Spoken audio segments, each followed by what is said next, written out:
We are in Jerusalem. Hey, Jerusalem. Jet 2 holiday to Israel. Quick recap of my first day here in Israel. We had the absolute honor of visiting different sites in Jerusalem. A group of high-profile Kenyan influencers has just walked straight into a global storm, all because of one highly controversial trip, a sponsored visit to Israel right in the middle of the Gaza war.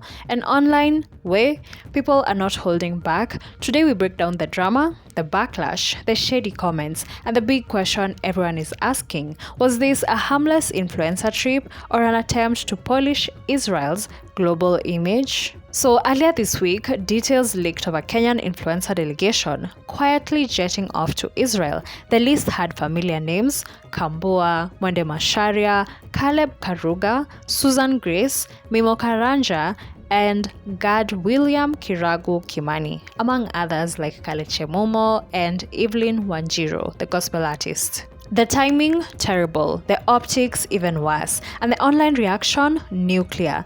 Kenyans immediately flooded TikTok and Instagram asking, why now? Why this trip? Why Israel? Many argued the visit looked like a PR move meant to soften Israel's image, especially during what the global community describes as a humanitarian catastrophe in Gaza.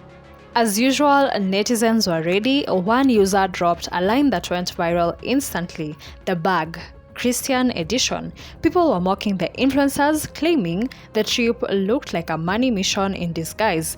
Even big voices stepped in, including Joey Mushiri, who fired a shot that was shared many places.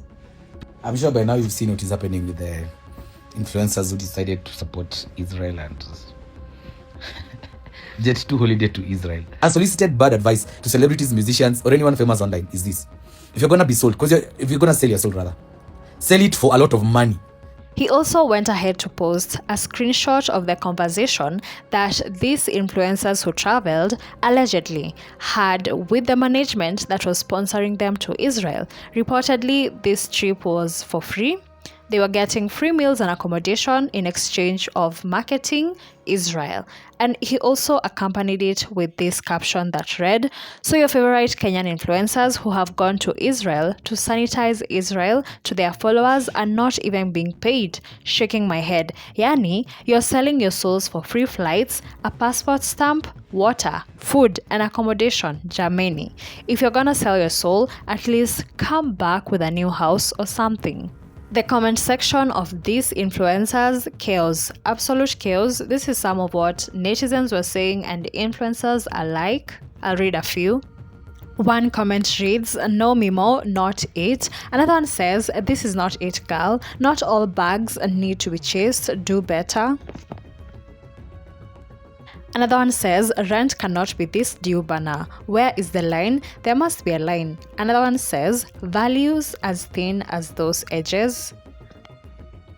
And lastly, Joey Mushiri says, "Nakumbe hata mlipwi," to which someone replies, "Whitewashing final boss, that one." Influencer Esther Kazungu also chimed in, and her post was not gentle at all. This is what she posted from another person. A lot of people, especially in Kenya, have grown up thinking that the Israel mentioned in the Bible is the same as the modern state of Israel today, and that mix-up really shapes how people interpret current events. The biblical narrative and the modern geopolitical reality are completely different. Again, trust me, the people on this trip are feeling the heat. Their comment sections are burning, screenshots and reactions are everywhere. One of the influencers, Had William, has already responded. He said, "Good morning. Anyone can go to Israel and visit, but when you're paid by the Israeli embassy in Kenya, you have to be sensitive and see the season and walk away from that deal. Make it make sense. Either way, bado watu wangejam." Things got messier when Kenyans remembered a viral US story where an American political commentator, Anna Kasparian, recently highlighted reports that some American influencers were being paid up to 905k Kenya shillings, that's $7,000 per post, to push pro-Israel content online. This revelation made Kenyans wonder, so are our people getting the bag?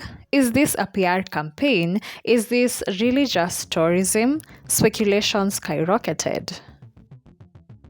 And now the conversation has shifted completely. People are asking, if you were offered a fully paid trip to Israel right now, would you go and promote them, or would you refuse out of solidarity with Free Palestine?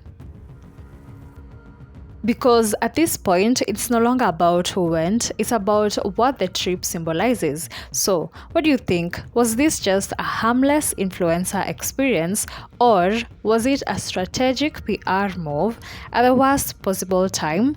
Drop your opinions below. Don't forget to subscribe, hit the notification bell, and follow us for more updates. Also, if you'd like to advertise with us, reach out to us on Telegram at BNN MarketBot. Catch you next time. Experience was great. The people are warm, and yeah, day one, tick, success. God bless you.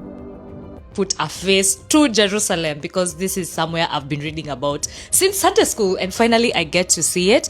So this is my outfit of the day. The memo was comfortable, number one, and number two, modest. Make sure your shoulders are covered, your legs are covered, and also carry a scarf, because we are going to be visiting some holy places which require you to cover your head.